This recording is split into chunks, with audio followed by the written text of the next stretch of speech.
There are two videos for today. This is the first one. This is a review of a trig that we learned first semester, and we need this lesson to be able to be successful in our new lesson with trig word problems. Okay, so let's talk about what we know about trig. Trig is always based off of the two acute angles in the right triangle. You can't use the right angle. So if we're looking at just angle A, and you could do it for the other one I haven't labeled, but we're just focusing on A, the side not touching A is the opposite side. The side touching A but not the hypotenuse is the adjacent side. And last but not least, this is, of course, the hypotenuse. And if you remember, there are three trig functions: sine, cosine, and tangent. Sine is the ratio of the opposite side over the hypotenuse. Cosine is the adjacent side over the hypotenuse. Tangent is opposite over adjacent. Okay, and we use this phrase SOHCAHTOA to help us remember that. So let's practice some of these things. If you remember, the first thing that we did was just find the ratios and not actually solve the problem. So in this first one, to be able to find the ratios, the first thing we have to do is figure out what this missing side AB is. So to find AB, we're going to do, where do we go? To find AB, we're going to have to do Pythagorean theorem. So we have the square root of 5 squared plus the square root of 11 squared equals x squared. So when we square root, it cancels it. So we have 5 plus 11 equals x squared. So 16 equals x squared. So this missing side is 4. Now that we know that, we can write the ratios. So if I'm looking at A, and remember, thinking about your phrase, sine is OH, opposite over hypotenuse. So if I'm looking at A, the opposite side is the square root of 11, and the hypotenuse we just found was 4. And there's my ratio. Cosine of A. Cosine is AH, adjacent over hypotenuse. So the adjacent is the square root of 5, and the hypotenuse is 4. This last one wants the tangent of B. So now we have to look at a different angle. So tangent, we know, is OA. So the opposite of B is the square root of 5. The adjacent to B is the square root of 11. Okay? But it says simplified fractions, and we can't have radicals in the denominator, so we have to multiply top and bottom by the square root of 11. So we get the square root of 55 over 11.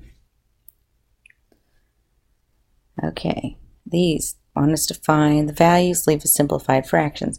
These are all 30 and 60. Well, we know a 30, 60, 90 triangle that we can use. So let's create a 30, 60, 90. Now the reality is you can pick any number to be your A, but the easiest number to pick your A is a 1. So I'm going to make the short side 1. So the short side 1, the medium side is 1 square root 3, or just 3, and the long side is 2. So now we want to find the different values. So looking at 30, sine is OH, opposite over hypotenuse. So the opposite is 1, and the hypotenuse is 2, so it's just going to be 1/2. Cosine of 30, the adjacent is the square root of 3, and the hypotenuse is 2, so it's just the square root of 3 over 2. Now it flips, and we're looking at the 60-degree angle.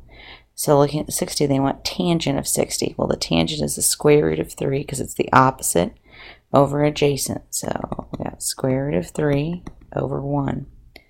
The sine of 60, sine is opposite over hypotenuse. So the opposite is the square root of 3, and the hypotenuse is 2. Notice that the cosine of one angle is the same as the sine of the other. That's always true in all the triangles.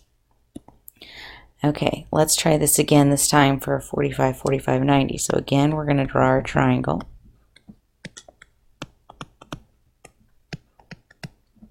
Okay. We can pick any number for A, but the easiest number is going to be 1. So the hypotenuse is going to be 1 square root 2, or just 2. Okay. Sine of 45, it doesn't matter which 45 you use, same thing. Sine is opposite 1 over hypotenuse, square root 2. Oh, but you can't leave your answer this way. Rationalize the denominator, so you get the square root of 2 over 2. Cosine of 45, adjacent over hypotenuse. So again, 1 over the square root of 2, but we already know that's square root 2 over 2. Tangent of 45, tangent is opposite over adjacent. So that's 1 over 1, which is just 1. Okay, now that we've practiced setting up the ratios, now we can practice solving it. So again, don't forget our phrase so we can remember how to set it up. Okay? And I know I'm doing a video and it's easy just to write the answers down, but make sure that you're trying this in your calculator and get it right. Remember, your calculator needs to be in degree mode. Okay, so for example 1, we started by circling the angle, and then we labeled the two sides we have information about. So 12 is adjacent, and x is hypotenuse. And if we look, the trig function that uses a and h would be the cosine. So we write the cosine, the angle measured we circled, which is 28, and cosine is AH, adjacent over hypotenuse. So that's 12 over x.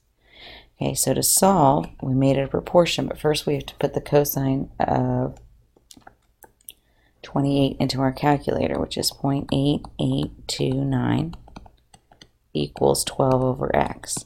So when we cross multiply, 1 times 12 is 12, and then we get this decimal.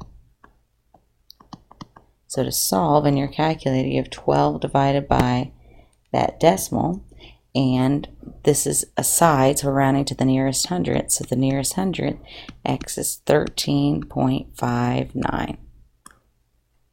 Okay, let's try this again, number 2. So circle the angle, x is opposite side, 8 is adjacent, and the trig function that uses opposite and adjacent is the tangent. So I'm going to write the tangent of the angle measure I circle, which is 57. Because this is OA, I'm going to put opposite over adjacent. So opposite is x, adjacent is 8. Alright, so put tangent of 57 into your calculator, which to 4 decimal places is 1.5399 equals x over 8. So when you cross multiply, 1 times x is just x. And 8 times this decimal to 2 decimal places is 12.32. Okay, so this is the first type of trig. This time we're finding side lengths. So let's review what it is to find angle measures. So remember your phrase is SOHCAHTOA, right? Alright, so we're going to start the same way. Circle the angle we've been given information about. Label the two sides. This is opposite, this is hypotenuse. So the trig function that uses O and H is the sine. So we're going to write the sine of our angle measure, which is x, equals opposite 9 over hypotenuse 17. Now to solve that, x is going to equal the inverse sine of whatever 9 over 17 is as a decimal. So in your calculator, 9 divided by 17 is 0.5294. So remember, this is the second operation, so second sine and then your decimal. So x equals, now this we're running to the nearest whole degree. So to the nearest whole degree, this would be 32 degrees. Okay, let's look at example 4. Circle your angle, label your two sides. This is opposite, this is adjacent. O and A would be tangent. So the tangent of x equals opposite 15 over adjacent 11. So to solve, x is going to be the inverse tangent of whatever that is as a decimal, which would be 1.3636. So do the second tangent of that decimal, and to the nearest whole degree, x is 54 degrees. So we can use trig to find side measures like we did in example 1 and 2, and angles like we did in 3 and 4. All right, let's put it all together. Want to solve the triangle. That means find all the missing angles and all the missing sides. When you do these, there's always one variable that you can find instantly with, or not instantly, but quickly without using trig. In this case, it's z. Okay? Now we know all the angles in a triangle add to 180, but in a right triangle, 180 minus 90 is 90, so that means the two acute ones add to 90. So if I do 90 minus 31, this z is going to be 59 degrees. Alright, so now I want to find either x or y, it doesn't matter. I can use z, but I'm just going to stick with the 31 they gave me. Let's find x first. So I'm going to label x, that's opposite. And then I want to label I don't want to label y because then I'll have two variables. So I'm going to label 22, that's hypotenuse. And the trig function, remember SOHCAHTOA, the trig function that uses O and H would be the sine. So I'm going to say the sine of my angle measure, which is 31, equals OH, opposite over hypotenuse. So that's x over 22. So I need to make the sine of 31 a decimal to 4 decimal places, 0.5150. Okay, now cross multiply, so multiply it times 22. And to 2 decimal places, because it's a side, we get 11.33. Okay, to find y, you got two choices. Option 1 is you can do Pythagorean theorem. So x is 11.33 squared plus y squared equals 22 squared. You could do that, or you could do trig. It makes absolutely no difference, whichever one you like better. So if I go back to doing trig, thinking about my angle of 31, now I'm solving for y, which is adjacent. I know x, but I don't want to use the decimal, so I'm going to use 22 again, which is hypotenuse. A and h would be cosine. So the cosine of 31 equals adjacent y over hypotenuse 22. So in my calculator, the cosine of 31 is 0.8572. And I cross multiply, and I get y to be 18.86. And now I've solved the triangle. All right, one more. So remembering our phrase, SOHCAHTOA. Now when you get these, there's always one variable you can find without using trig to start. In that case, this is z. And because it's sides, to find it, I'm going to do Pythagorean theorem. So I have 14 squared plus c squared equals 25 squared. Okay, I want to get you good at using your calculator. So in your calculator, you do 25 squared minus 14 squared, which should give you, oops, 429. And then take the square root of that number, and remember it's a side length, so round to the nearest hundredth, so z is going to be 20.71.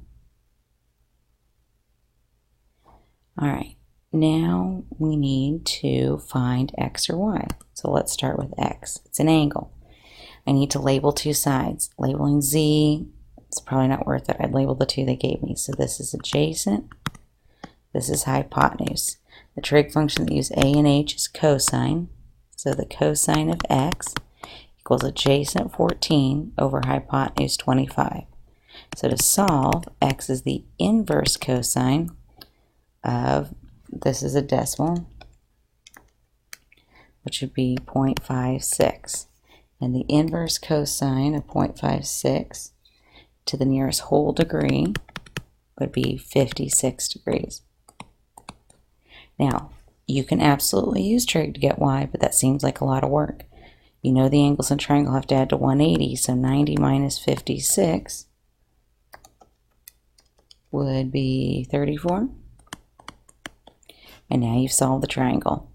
Okay, you are going to need these skills to do our next lesson, which is on trig word problems.